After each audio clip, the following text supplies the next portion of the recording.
I always find it hilarious how every year, you get to December, November, you get all the awards movies, all the festival films, they all come out, they're amazing, right? Amazing, amazing films. And then the new year hits, and like almost immediately, you go from movies like The Color Purple, movies like Iron Claw, movies about haunted swimming pools. Yeah, it's January movie season, guys. So I just saw The Night Swim, the brand new film for director Bryce McGuire. It stars Wyatt Russell and Kerry Condon, which, holy shit, that's quite the cast. And the movie is a typical Blumhouse horror film about this family that moves into this house, and there's this swimming pool. It does some magical stuff, it does some creepy horror stuff, and you have a Blumhouse movie. Now, Jason Blum has been on a mission to make a horror movie about literally every single topic ever. We had a Truth or Dare movie, we had the Five Nights at Freddy's movies, now we have a swimming pool horror movie. Next year, we will get one about a vacuum or something. I think that's what's next for Jason Blum. But with most Blumhouse movies, they're all usually hit or miss, but they all typically at least offer a decent time at the movie theater.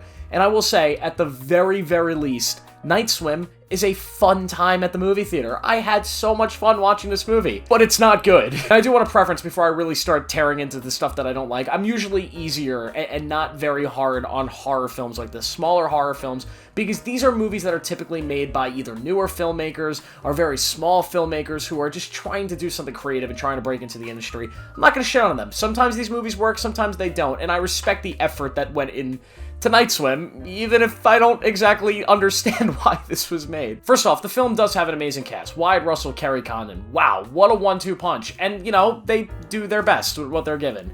And that's my issue with this film. The script here is just, it's something. The issue with the script is it takes itself so seriously. It's trying to tell an emotional family drama here. It has actually some really good ideas about this guy who's this baseball player, this Major League Baseball player whose career has kind of been stripped away from him because of injuries and this disease, and he's trying to grapple with the fact that he's gonna have to live a different kind of life. He's gonna have to move on. His wife is looking for jobs, she's trying to figure out health insurance. Like, there's some interesting stuff there, and it kind of reminded me of when I was watching Godzilla -1 and the first 30 minutes of that movie, where I was like, I kind of wish this wasn't a Godzilla movie. I kind of wish you could take Godzilla out and we could just keep going on this regular story. And then Godzilla comes in and you're like, holy shit, you know what? Thank God Godzilla's in this movie. The first 20-ish minutes of this movie, I was like, I kind of wish this was just like a normal family movie about this guy dealing with the fact that he can't play baseball anymore. I kind of wish there wasn't a haunted pool aspect of this. And then, the haunted pool comes in, and yeah, I kind of wish there wasn't a haunted pool in this.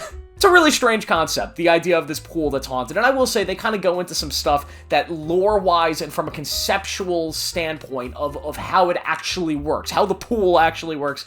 It is sort of, I can understand why they thought it was interesting, why they thought this could be a cool concept, and maybe it could be in a better story, but just selling it on this haunted pool, the movie needed to be a lot sillier, and it wasn't. It was super serious, which actually made it silly and made it entertaining, but if they wanted the film to work on a level of the fact that it's good, I think the movie needed to be silly. It needed to not take itself seriously. It needed to be a dumb horror film. Instead, we have a super serious horror movie that ends up being dumb because of it. And partially, it's because of the dialogue as well. I mean, some of the dialogue in this movie is fucking hilarious, man. There's a scene where, a part of the whole thing with the movie is that Wyatt Russell's character is being, healed by the pool, and he's at a doctor's office, and the doctor's like, wow, I can't believe you're healing so fast. What are you doing? And he's like, I'm doing the exercises. I'm doing the water exercises that you gave me. All those different water techniques, because, we have a pool. And then he kind of gives, one of those Ron DeSantis smiles.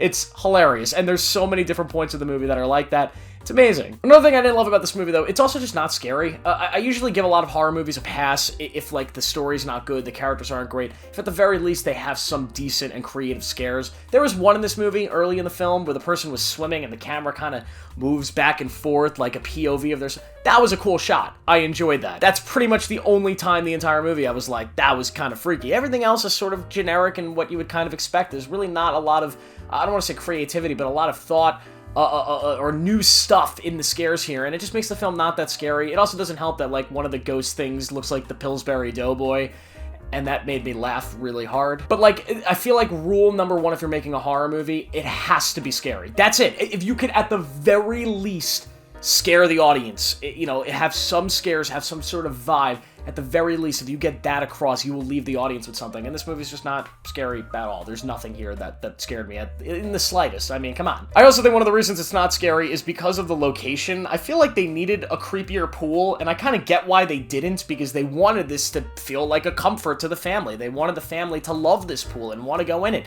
If it was some creepy-ass pool from like an abandoned house, it wouldn't have worked. But because it looks like such a nice, suburban, rich people pool, like, I don't know, it's just made it not scary whatsoever. So yeah, I really don't want to shit on this movie too much more. I will say this is a movie that probably shouldn't have made it past the short film treatment. Now, I think there is a short film version of this, and I could see how this film or this idea would make for a cool short film. A really cool thing about people swimming in a pool, some creepy stuff happens. That could be cool. A full film where you have to explain the lore of the haunted swimming pool and actually have to build the story around characters and family. I don't know if that should have made it past the conceptual stage. I mean, maybe there's an interesting movie to be made about a pool that's haunted, or water that's haunted, or whatever. Maybe there's an interesting night swim a sequel out there. Possibly. Like, who am I to say no? But this isn't it, and this is the type of movie that I will recommend you see. I will tell everybody watching this video to go see it, because it's a damn good time, and at the very least, they could be proud that they made that. They made a movie that it didn't feel like a waste of my time, because I had fun. I had a lot more fun watching this than I have watching most movies at the movie theaters, which at the end of the day is, what films are for. They're to have fun. But, at the same time, I was not having fun for the reasons that they were probably intending us to have fun for. But either way, I will give Night Swim a 2 out of 5. Definitely a stumbling start to January, but not really a surprising one, if I'm going to be honest. Jason Blum, man, what an interesting guy. I can't even be mad at Blumhouse for making this movie, because the fact that they took a swing on a movie about a haunted swimming pool, there's no other studio in America that would take that swing. Blumhouse is one of the best production studios. They make very, very interesting movies. They make a lot of stinkers, yes, but they take risks. And because of that, I just want to say, thank you, Jason Blum. You're great. You're a great producer. But yeah, thanks for watching. Make sure to like and subscribe. Make sure to click on the video to watch my movie. And yeah, I'll see you guys in the next video.